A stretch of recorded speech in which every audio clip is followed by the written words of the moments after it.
Look, well, as you may well know, that any city now that receives HUD funding because of the HART Act, the Homeless Emergency Assistance Rapid Transition to Housing, which was signed by Obama on May 20, 2009, then any city that gets HUD funding has to actually decrease homelessness. And so, with that in mind, here in D.C. we have over 8,000 homeless people.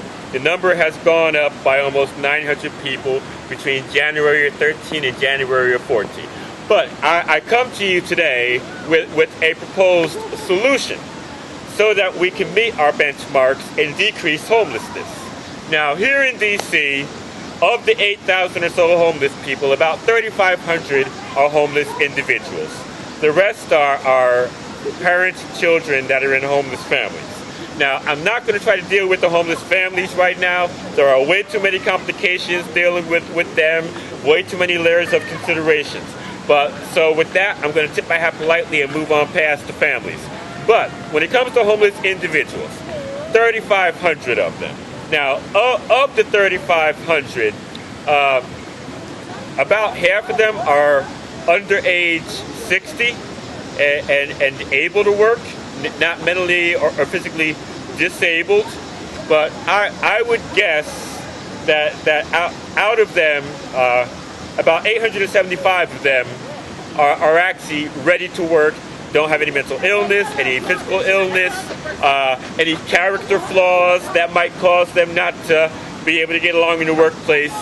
875.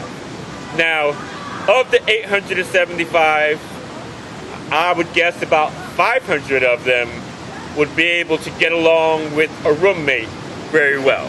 And so I now throw this out there. We have to decrease homelessness in D.C., just like in all other U.S. cities. And so let's find those 500 homeless people here in D.C., those 500 individuals who can get along with the roommate, who are mentally competent, who will go to work and function well. And let's get this cream of the crop, and let's get 250 rooms, and get these people working at $14 an hour, because it's been determined that in D.C. you have to make $28 an hour living by yourself, paying your own rent for the average room in D.C. The average room is, or average apartment is a 2-bedroom, and that 2-bedroom goes for $1,400 a month. Now, even an individual has to get a 2-bedroom because that's just the most abundant room. But with the model that I'm proposing, what I'm saying is, let's find 2 people who can get along, put them in that 2-bedroom. Each of them would then need to make only $14 an hour in order to pay their half of the rent, the $700 a month. And so our challenge is just basically finding those people who are high functioning, who can make at least $14 an hour very easily without job training, and can get along with the roommate. And that money is not a subsidy. That is them just paying their own rent. And actually, I'll take it one step further by saying the minimum wage in D.C. presently sits at $9.50 an hour. Now, if you get 3 people making $9.50 an hour, then that covers the entire rent. You split the rent 3 ways, $1,400 a month, and they each pay about about $450. Okay, a little bit of change there.